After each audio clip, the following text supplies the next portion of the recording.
வணக்கம். நல்லா இருக்கீங்களா? இது பட்ஜெட் பற்றிய உங்களின் ஒருவன். பட்ஜெட்டுக்கு முன்னாடி நீங்க போட்ட ட்வீட்டே நேஷனல் நியூஸ் ஆயிடுச்சே. ஒன்றும் இல்லை, பட்ஜெட் லோகோவை வெளியிட்டு இருந்தேன். மொழி கொள்கையில் நாம் எந்த அளவுக்கு உறுதியாக இருக்கோம்னு காட்ட அதில் ரூன்னு வச்சுருந்தோம், அவ்வளவுதான். ஆனால் தமிழை பிடிக்காதவங்க அதை பெரிய நியூஸ் ஆக்கிட்டாங்க. ஒன்றிய அரசுக்கிட்ட 100 நாள் வேலை திட்டத்துக்கான சம்பளத்தை தாங்க, பேரிடர் நிதி தாங்க, பள்ளி கல்வி நிதியை விடுவீங்கன்னு தமிழ்நாடு சார்பாக 100 கோரிக்கை வச்சுருப்பேன். அதுக்கெல்லாம் பதில் பேசாத ஒன்றிய நிதியமைச்சர் இதை பற்றி பேசியிருக்காங்க. அவங்களே பல பதிவுகளில் ரூனு தான் போட்டிருக்காங்க. ஆங்கிலத்துலேயும் எல்லாரும் ருப்பீஸை சிம்பிளாக ஆர்எஸ்ன்னு தான் எழுதுவாங்க. அதெல்லாம் பிரச்சனையாக தெரியாதவங்களுக்கு இதுதான் பிரச்சனையாக தெரியுது போல். மொத்தத்தில் இந்திய அளவில் நம்ம பட்ஜெட்டும் இட்டு தமிழும் இட்டு. பட்ஜெட்டுக்கான ப்ரிப்பரேஷன்லாம் எப்படி பண்ணீங்க? முதலமைச்சருக்கான பொருளாதார ஆலோசனை குழுவில் நோபல் பரிசு பெற்ற எஸ்தர் டப்லோ, அறிஞர்கள் ரகுராம் ராஜன், ஜான் தீரேஸ், அரவிந்த் சுப்பிரமணியன், நாராயணன் போன்றவங்க நிறைய ஆலோசனைகளை வழங்கினாங்க. மறுபுறம் அடித்தட்டு மக்கள்கிட்டையும் அவங்களோட தேவைகள் என்னென்னு கேட்டு தெரிஞ்சுக்கிட்டோம். அது மட்டும் இல்லை, மற்ற மாநிலங்கள்லேயும் நாடுகள்லேயும் மக்கள்கிட்ட நல்ல ரீச்சான திட்டங்கள் என்னன்னு பார்த்து அதை நம்ம மாநிலத்துக்கு ஏற்ற மாதிரி கொண்டு வரணும்னு முடிவு பண்ணோம். இதுக்காக பல நாட்கள் தலைமைச் செயலகத்தில் மாலை 6 மணியிலிருந்து இரவு 10 மணி வரை அமைச்சர்கள் அதிகாரிகள் கூட உட்கார்ந்து பேசித்தான் இந்த பட்ஜெட்டை தயாரித்தோம். பொறுத்தவரை பட்ஜெட் எப்படி வந்திருக்கு?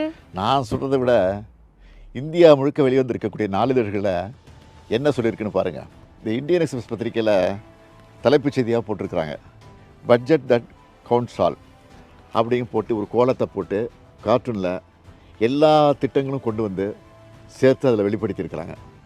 டைம்ஸ் ஆஃப் இந்தியாவில் அதாவது to checkmate opposition next year, Tamil Nadu finance minister moves infra welfare பீசஸ்னு தலைப்பில், அதாவது எதிர்க்கட்சிகளுடைய அரசியல் குற்றச்சாட்டுக்களை செக்மேட் செஞ்சுருக்கு இந்த பட்ஜெட்னு எழுதியிருக்கு.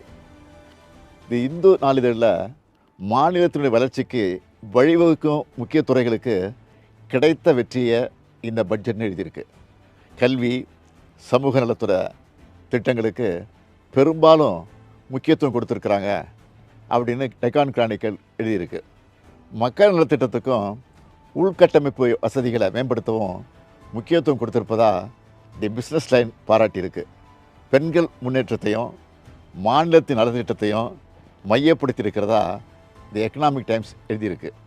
தினமணியில் நாம் வெளியிட்ட பொருளாதார ஆய்வறிக்கை பற்றி சிறப்பான தலையங்கத்தை எழுதியிருக்காங்க. இந்த பட்ஜெட்டில் என்ன இருக்குன்னு கூசாமல் கேட்குறவங்க பத்திரிக்கையாவது படிக்கணும். இந்த பட்ஜெட்டில் உங்களுக்கு நெருக்கமான அறிவிப்பு எது? எனக்கு எல்லாமே நெருக்கமானது தான். மக்களுக்கு எது பிடிச்சிருக்குன்னு தெரிஞ்சிக்க சோஷியல் மீடியாவில் அவங்க போட்ட பதிவுகளை பார்த்தேன்.